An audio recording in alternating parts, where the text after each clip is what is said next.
Le coup de projecteur. Aujourd'hui, on va parler d'un sujet qui fait beaucoup parler d'ailleurs, qui intrigue, qui fascine parfois et qui peut aussi faire un petit peu peur. L'IA, l'intelligence artificielle, mais surtout on va voir comment elle peut être utilisée de manière humaine, responsable et utile au quotidien. Et pour en parler, j'ai le plaisir de recevoir Charlotte Meul. Bonjour. Bonjour Yves, merci pour l'invitation. Charlotte, entrepreneur engagée, fondatrice d'un e-commerce éco-responsable et puis aujourd'hui formatrice et consultante en communication et en intelligence artificielle. J'ai envie de dire, ça tombe bien. Oui, tout à fait. Elle accompagne étudiants, professionnels et entrepreneurs à mieux comprendre et à utiliser l'IA, notamment à travers une formation certifiante. On aura l'occasion d'en reparler tout à l'heure. Alors pour commencer, Charlotte, avec vos mots à vous, comment expliquer simplement ce qu'est l'intelligence artificielle à nos auditeurs ? Alors, c'est un vaste sujet, je vais essayer de l'expliquer le plus clairement possible, mais aujourd'hui, finalement, l'intelligence artificielle, c'est une technologie qui nous permet de pouvoir aboutir à des outils comme ChatGPT. ChatGPT, c'est la plus connue, c'est une IA dite conversationnelle, mais en fait, il faut savoir que l'IA est autour de nous et partout depuis un moment, comme ce qu'on vient de se dire, dans les plateformes type Netflix, Disney, Amazon Prime, etc. Finalement, les algorithmes aujourd'hui sont boostés d'intelligence artificielle pour pouvoir nous proposer des programmes qui vont nous plaire, qui sont basés sur les programmes qu'on a déjà regardés, etc. Nos GPS aussi utilisent des technologies d'intelligence artificielle. Donc en fait, l'IA est autour de nous depuis longtemps. Ce qui change aujourd'hui, c'est qu'on peut discuter avec ces IA. Donc c'est ça qui est, on va dire, révolutionnaire depuis la popularisation d'outils comme ChatGPT. Néanmoins, c'est pas le seul. Alors selon vous, pourquoi elle prend autant de place maintenant et qu'est-ce qui a changé vraiment récemment ? Alors, il y a eu un véritable effet waouh avec l'apparition de ChatGPT parce qu'en fait, on s'est rendu compte qu'on pouvait obtenir des résultats beaucoup plus rapidement en posant juste quelques mots, sans aller jusqu'à dire on prompte, donc on pose des questions plus précises, mais on peut lui demander « Que me conseilles-tu de manger ? Nous sommes en hiver, que me conseilles-tu de manger ce soir si je veux avoir un peu de légumes, un peu de féculents ?» Voilà. Elle va pouvoir nous conseiller et nous faire une réponse immédiate et assez précise. Donc, il y a eu un véritable effet waouh avec cet effet conversationnel. Mais surtout, ce qui est surprenant, c'est qu'elle évolue à une vitesse incroyable. C'est-à-dire que finalement, ça nous paraît assez loin le temps où on a découvert l'outil. Aujourd'hui, on peut créer des vidéos, on peut créer des images, on peut reprendre des voix. Voilà, on perçoit vraiment que ça évolue très rapidement. Et je pense que c'est ça qui fait que ça peut parfois nous inquiéter. Vous travaillez, vous le disiez tout à l'heure, avec des publics très variés. Oui. Quelle est la réaction donc la plus fréquente quand les gens découvrent l'IA ? Ça inquiète, on est curieux, on est enthousiaste. Quel ressenti en fait, en général ? Alors, il y a souvent les deux ressentis, c'est-à-dire qu'il y a quand même cet effet incroyable. J'entends très souvent en formation, ah oui, mais alors là, c'est incroyable. Mais aussi, ça va vraiment éliminer des métiers, etc. Moi, j'ai tendance à nuancer ces propos-là, ou en tout cas, on ouvre une discussion avec les personnes avec lesquelles j'interagis.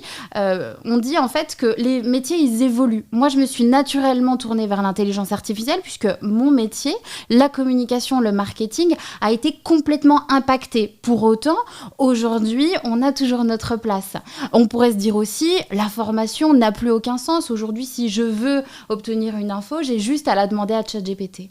Pour autant, je pense que les formateurs, les enseignants ont encore de beaux jours devant eux. Par contre, on a à notre disposition des moyens supplémentaires à livrer à nos apprenants pour continuer justement cet effet d'apprentissage. Donc, je le vois vraiment comme une manière encore plus large et encore plus riche de pouvoir réaliser nos métiers. Tous les métiers, tous les secteurs sont concernés par l'IA ? Alors, j'ai pas d'études statistiques, mais je pense que oui, à part les métiers très manuels, il y a d'ailleurs énormément de communicants et d'annonceurs qui s'en servent pour se mettre en avant. Il y a des métiers, il y a des activités qui ne pourront jamais être remplacées par l'intelligence artificielle conversationnelle telle que je viens de l'expliquer. Mais à partir du moment où vous avez envie d'envoyer un mail sans faute, un texto sans faute ou que vous avez envie de l'utiliser dans votre vie perso. Individuellement, on est tous concernés par l'IA. Après, dans le monde professionnel, il y a des subtilités en fonction du fait que vos tâches au quotidien puissent être remplacées par une technologie ou pas.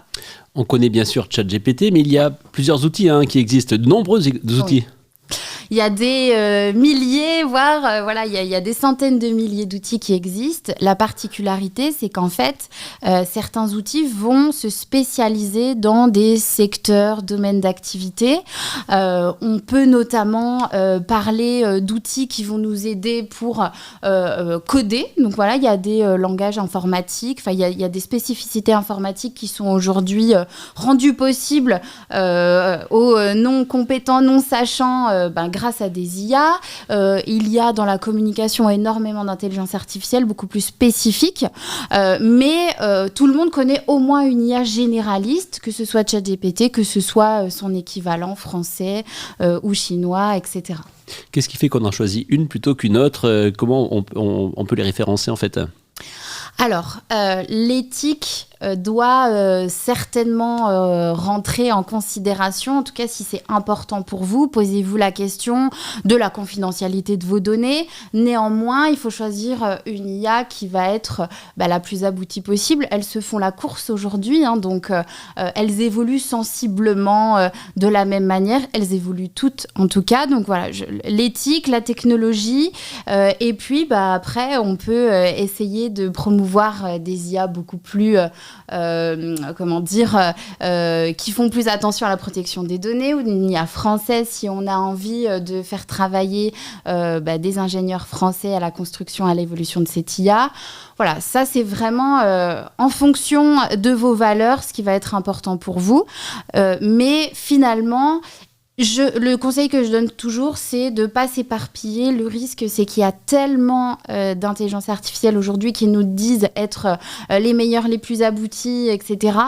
Mieux vaut en choisir une et puis essayer d'évoluer avec et essayer de monter en compétence dessus. Et puis, quand on en a vu une, on arrive plus facilement à passer d'une à une autre, puisqu'on reconnaît des codes, on va dire, communs. En parlant de code, on s'inquiète souvent donc, de cette collecte de données personnelles. Oui. C'est ça un peu le risque aussi. Parce qu'on dit un petit peu tout à l'IA. Oui, tout à fait. Et elle garde en mémoire.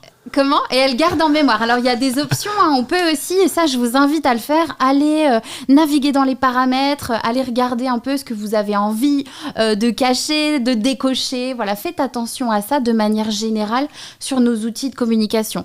Après, c'est un débat un peu particulier, puisqu'en fait, ça fait des années qu'on donne énormément d'informations sur Internet, sur nous. Donc, je n'irai pas jusqu'à dire que c'est un débat hypocrite, mais l'IA nous a permis de nous rendre compte qu'on donnait énormément d'informations. Mais en fait, si vous avez déjà mis des photos de vacances sur Facebook, des photos de vos enfants, quelques stories qui partageaient un lieu où vous étiez en vacances, en fait, vous avez déjà donné beaucoup d'informations. Dès que vous cliquez sur Internet, vous avez certainement passé les dernières années à accepter les conditions d'utilisation et les cookies.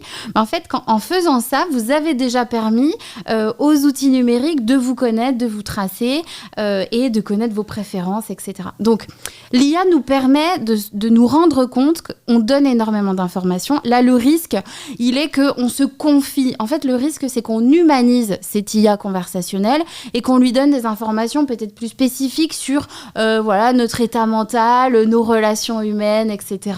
Néanmoins, je tiens quand même à préciser que finalement, des infos sur nous, sur Internet, on en donne déjà beaucoup.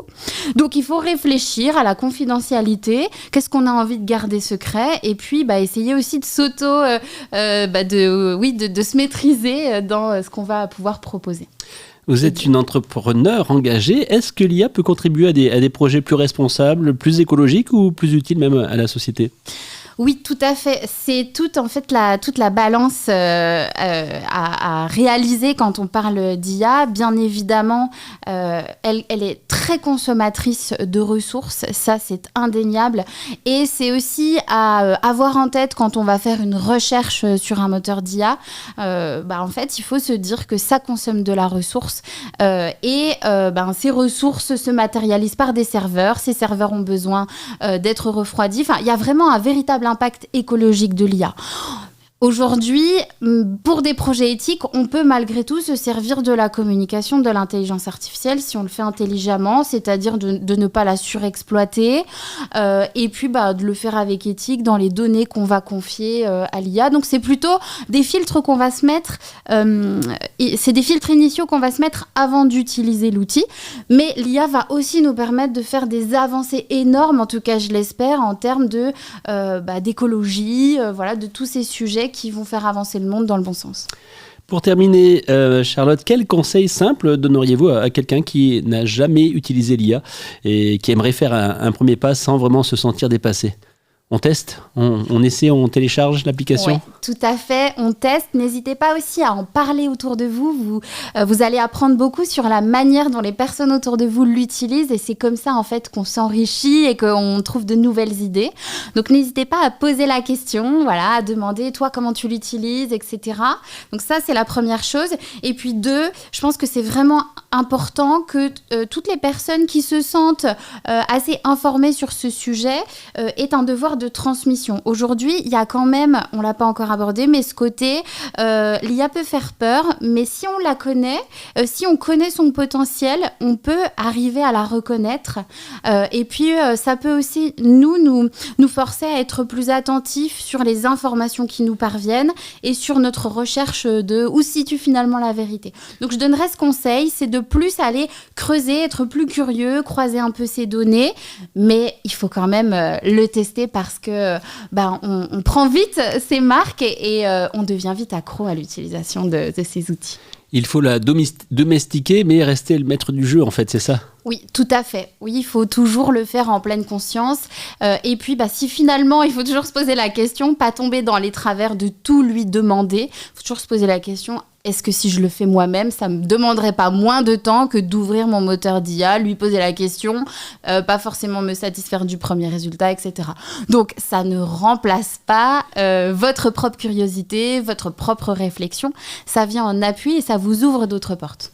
Merci beaucoup Charlotte Meul d'être venue avec nous sur Logos FM et d'avoir rendu ce sujet passionnant qui vous anime, on le voit, et qui le rend accessible à tous. On retient que l'intelligence artificielle donc n'est pas là pour nous remplacer, mais qu'elle peut être un outil puissant pour gagner du temps, pour développer sa créativité et donner vie à des projets à condition de l'utiliser avec conscience et responsabilité, c'est ça ? Tout à fait. Merci Charlotte. Merci beaucoup, à très bientôt.